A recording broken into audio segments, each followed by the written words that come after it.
Hi guys, welcome back to my channel. Magbibiyay muna na naman si Ate Label, si Tita Label. So punta pa na tayo ng Malaysia guys, kasi meron tayong pupuntahan doon. Very urgent.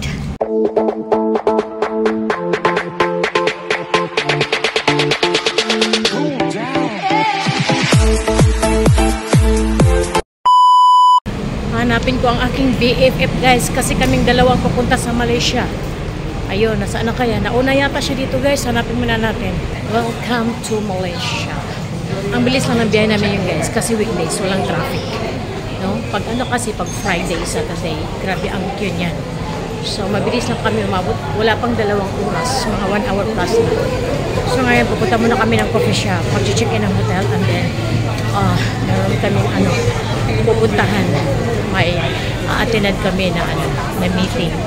Tapos na kaming kumain guys. Hindi ko na pinakita ang kinain namin kanina. At dito muna kami napadpad kasi meron kami itong bibilin. Pagkatapos ito ay mag-check-in na kami sa hotel. Ayan. Bili tayo dito sa Bath and Body Works. Ha? Magkano? 16? Yun na nga sinasabi ko. Ayan o. So ito yun eh. Diba? Just in carry. Ito ba yun yung binili ni Diba? Kulay blue yun, diba? Ito, 16 ringgit. Try natin, hanap tayo. Ayun, may mga try me. Ayan, bili tayo nito. Mura lang, oh. Buy 3, get 2 free. Ayos. Oh, ito yun siya, guys. Worth buying kasi buy 3, get 2 free. So, and I like the smell kasi pink kiwi berry. Yes! Ayan. So, bumili kami. Diba? Ang ganda kasi ng amoy. Nakapag-shopping Bath and Body Works. Mura lang dito pag bumili guys. Sa Singapore kasi guys, mga disgrasya talaga guys. Pag dito tayo sa Malaysia, ayan oh. Ito for 10 ringgit lang guys oh. Ang gaganda pa yan. Oh, ayan. So, para nangyari is 5 ringgit each. I know. Flash deal. Oh, maganda talaga mamili dito sa sa Malaysia. Ayan o. Kung dito ka lang talaga sa Malaysia guys, ay nako, kailangan malaking maleta. Kasi mura is more than half. Ang napakamura talaga ng mga bilihin. Puntahan muna namin yung hotel guys. Kasi kailangan na namin umalis pagkatapos namin mag-check-in. So dito tayo mag-check-in sa Vibes Hotel. Ayan. Ayan? 703. 705. Papunta ron. Hindi, ito 703. Oh, ayun. Ang galing naman ito. Ang galing ng kami ng hotel, 703. Okay naman. Okay naman ang aming hotel, di ba? Diyan ka. Sa yung aircon. Uy! Ayan siya. Tingnan na agad. So, ayun yung views niya, sa labas. Uy, ang taas ng building na yun, ayun, Ano yan? Hotel din? Parang, ang taas.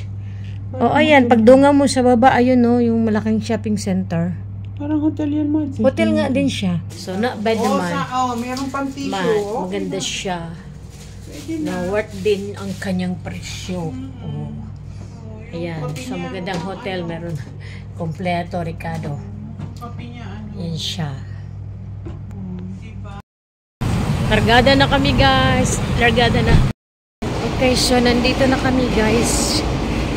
Attend muna kami ng tak-tak sa attend muna kami ng meeting. Then pag we have enough time, so kakain sa labas. Tapos as usual, magpapamassage. Kasi talagang mura dito ang massage guys. Nung umuwi ako ng Pilipinas sa Cebu, nagpamassage ako. Foot massage lang yun, yung drive massage. Pero hindi ako na-satisfy. Bakit? Yung nagmamassage sa akin guys. Kasi nakaupo lang Sabi ko, bakit parang hinihimas-himas na yung aking binti? Himas-himas, wala na bang kusog ba? Yung pala kay natutulog pala yung nagmassage guys. Siguro napagod na siya sa kakamassage ba naman. Pagdating sa akin, tulog siya guys. Kaya imbis magalit ako, naawa na lang ako.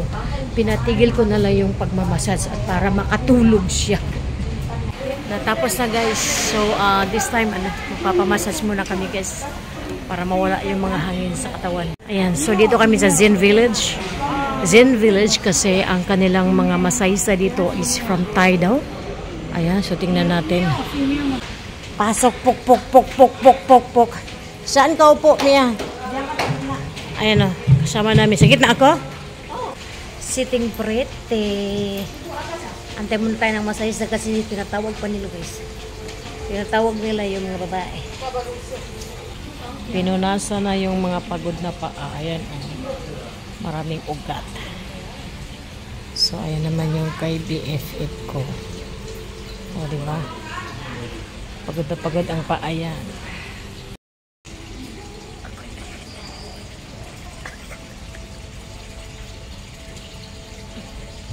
Ang sarap.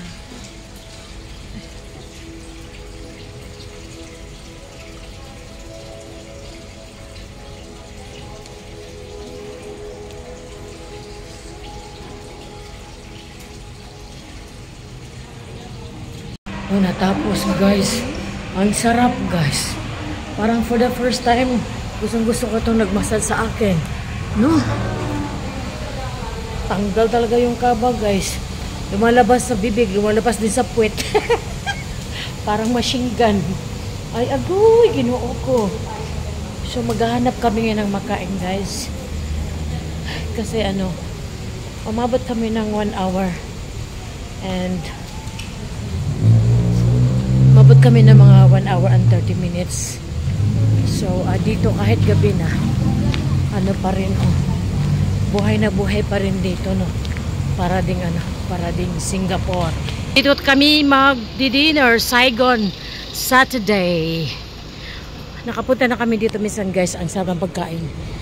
Kasi Vietnamese food ang nandito. Ayan. Kita mo,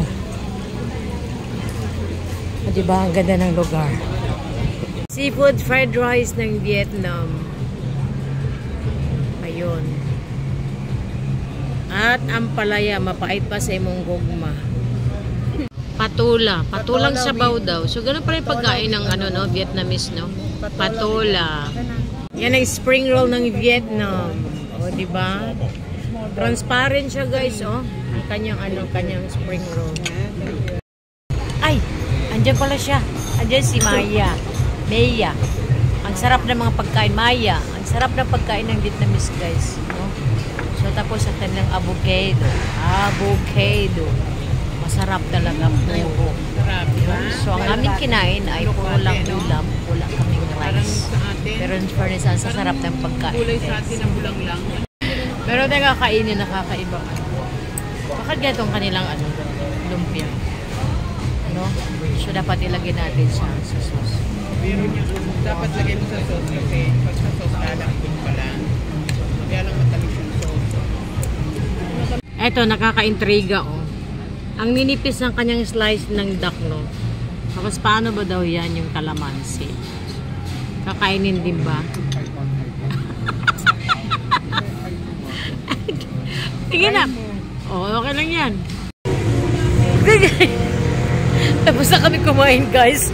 Actually, nandito na kami sa labas ng hotel namin. Nandito kami sa Fives Hotel. Tapos, eto, narinig ni BFF ko na meron tumutugtog. Katabi kasi ng hotel, meron siyang banda.